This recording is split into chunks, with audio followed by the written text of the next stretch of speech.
नमस्कार। आप देख रहे हैं अपना न्यूज चैनल न्यूज सच तक। मैं हूं सोनेलाल। जैसा कि आपको पता है, कल अपना संविधान दिवस था और संविधान दिवस की 75वीं वर्षगांठ पर संविधान को मानने वाले, संविधान को जानने वाले और संविधान में आस्था रखने वाले लोगों ने अपने अपने कार्यक्रम किए। इसी निमित्त संसद में भी कल संविधान का जो 75वीं वर्षगांठ है उसके ऊपर चर्चा हुई। चर्चा में सभी दल के नेताओं ने, चाहे पक्ष हो विपक्ष हो, सबने अपने अपने जो है वक्तव्य रखे वहां पर। तो विपक्ष के नेता और कांग्रेस के नेता राहुल गांधी जी ने भी अपना पक्ष रखा।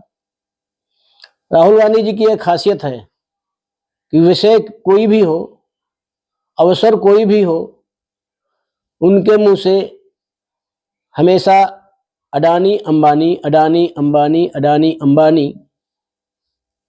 इन्हीं दो शब्दों के आगे उनका पूरा विषय जो है घूमता रहता है। जब से अंबानी के बेटे अनंत अंबानी की शादी हुई है, उसके बाद उनको न्योता मिलने के बाद में उन्होंने अंबानी का नाम लेना बंद कर दिया है और खाली अब अडानी का नाम लेते हैं। चाहे वो देश में हो, चाहे विदेश में हो, चाहे किसानों के बीच चर्चा कर रहे हो, चाहे वो सिने पत्रकारों के साथ पर चर्चा कर रहे हो, उनके वक्तव्य में अडानी अडानी अडानी तो आता ही है। और उनका जो है एक दूसरा शिगुफा है, जाति गणना करवाएंगे। अरे भाई, जाति की गणना तो ठीक है और देश भी पूछता है कि जाति गणना होनी चाहिए, लेकिन आपकी जाति क्या है, इसको भी देश जानना चाहता है। तो राहुल गांधी ने जो कल चर्चा में भाग लिया, उनके यही विषय थे। हालांकि वो बात अलग है कि अब जो है उनके विपक्षी दल जो हैं, जिसके उन्होंने इंडिया अलायंस बनाया हुआ था, हालांकि इंडिया अलायंस के वो अध्यक्ष भी नहीं हैं, कन्वीनर भी नहीं हैं, लेकिन वो खुद को विपक्ष का सबसे बड़ा नेता मानते हैं, क्योंकि 99 सीटें आ गई हैं और सदन में वो विपक्ष के नेता भी हैं। लेकिन जो इंडिया अलायंस के लोग हैं, वो अब इनको नेता मानने से इनकार करने लगे हैं, क्योंकि चाहे शरद पवार हो, चाहे लालू प्रसाद यादव हो, चाहे अखिलेश यादव हो, या और जितनी भी पार्टियां हैं, तृणमूल कांग्रेस हो, इन सब ने अब जो है राहुल गांधी को अपना नेता मानने से धीरे धीरे इनकार करना शुरू कर दिया है। लेकिन राहुल गांधी की एक आदत है कि वो अभी भी अपने को सर्वे सर्वा मानते हैं और अघोषित रूप से सबका नेता मानते हैं। वो तो अघोषित रूप से विपक्ष का प्रधानमंत्री भी खुद को मानते हैं। लेकिन कल जो चर्चा में उन्होंने भाग लिया, उन्होंने कोई ऐसा विषय नहीं रखा जिससे संदेश ये जाए कि वो परिपक्व नेता हो गए हैं। उनकी वही शैली, वही अंदाज, वही विषय। लेकिन इसके बाद में जो प्रधानमंत्री जी ने उनके वक्तव्य का जवाब दिया, उससे पूरे विपक्ष में खलबली मच गई। कांग्रेसियों को जवाब नहीं देने पड़ता था। जो कांग्रेसी संविधान संविधान संविधान की किताब उठा करके पूरे देश में घूमा करते थे, उनको प्रधानमंत्री जी ने आईना दिखा दिया कि ये कांग्रेस वाले संविधान की बात क्या करेंगे।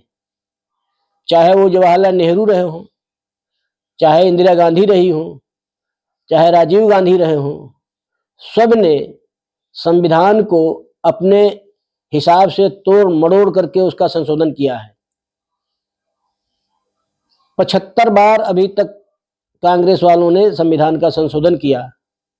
और तब जो विपक्ष में नेता हैं, वो कभी कांग्रेस के भी विपक्षी हुआ करते थे, लेकिन आज वो कांग्रेस के साथ में रह रहे हैं।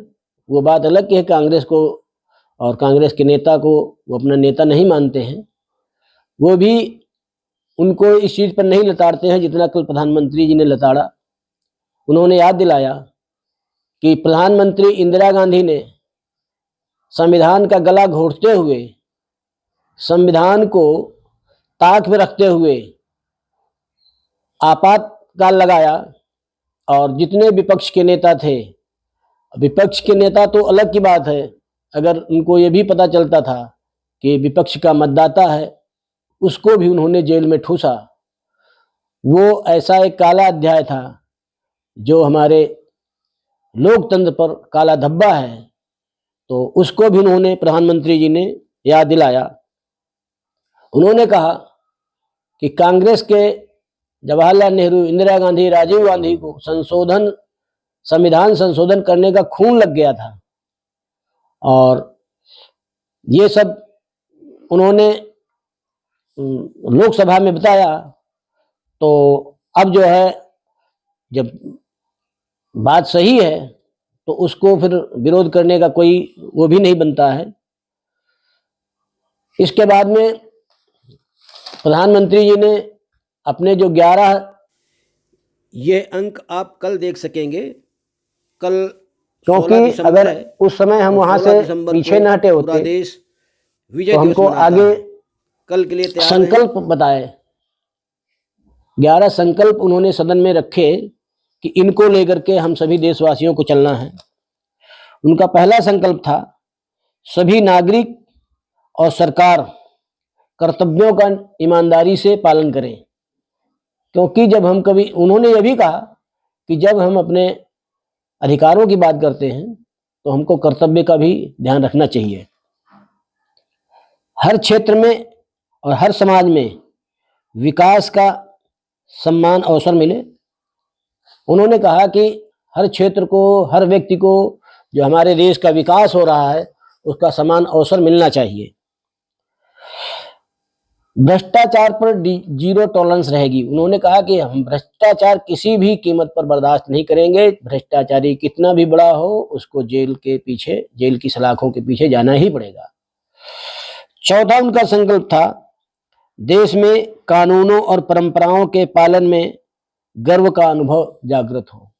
हर व्यक्ति, जो हमारे देश के कानून हैं, हमारी संस्कृति है, हमारी परंपराएं हैं, उसमें उसको गर्व करना चाहिए, उसमें मुंह छिपाने की जरूरत नहीं है। राजनीति में परिवारवाद नहीं होना चाहिए।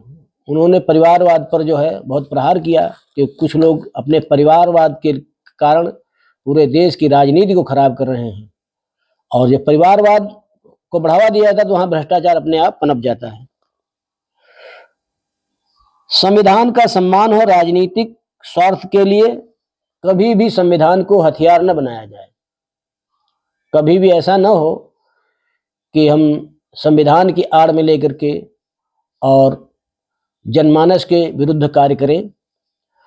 जैसा कि उन्होंने कहा कि 370 की धारा की कोई आवश्यकता नहीं थी, 35A की कोई आवश्यकता नहीं थी, लेकिन कांग्रेस की सरकार ने आज़ादी के बाद, संविधान बनने के बाद, हमने कांग्रेस पार्टी ने संशोधन करके उस धारा को देश के ऊपर थोपा, और उससे क्या हुआ कि जो जम्मू कश्मीर का समुचित विकास होना था वो नहीं हो पाया।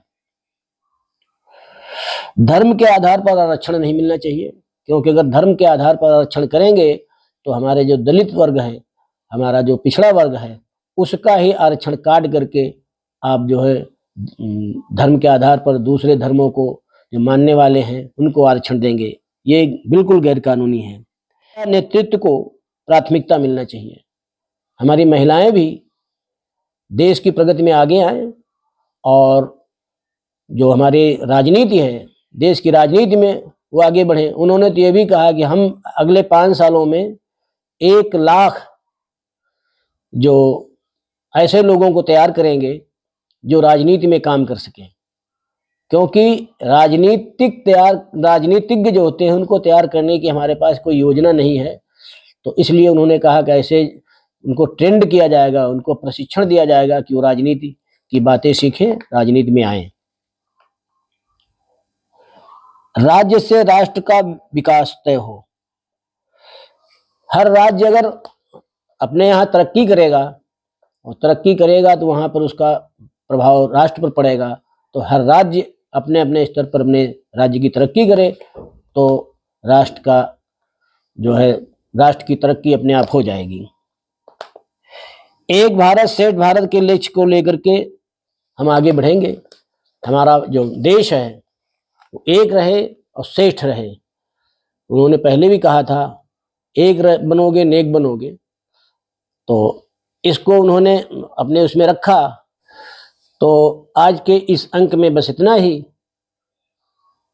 अगले अंक में किसी अन्य मुद्दे पर चर्चा के साथ फिर हम उपस्थित होंगे। तब तक के लिए नमस्कार। आपने अगर इस चैनल को सब्सक्राइब नहीं किया है तो सब्सक्राइब कर लें, देखें और शेयर करें। धन्यवाद।